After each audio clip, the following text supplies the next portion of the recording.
1 నెల కూడా కాపురం చేయలేరు. మహా అయితే 3 నెలలు, ఆ తర్వాత విడిపోతారు. అమ్మాయి తిరిగి పుట్టింటికి వచ్చేస్తుంది. ఇలా అని చెప్పాను. ఆయన భార్య ఏడవడం మొదలుపెట్టింది. ఏంటి స్వామీ ఈ విధంగా చెప్తున్నారు?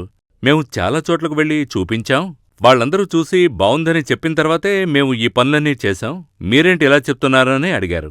ఇది శాస్త్రం కదా, మరి అలాంటప్పుడు అందరూ ఒకేలా చెప్పాలి కదా అని అడిగారు. వాళ్ళడిగింది 100% నిజమే. కానీ శాస్త్రాన్ని చదివినంత మాత్రాన సరిపోదు.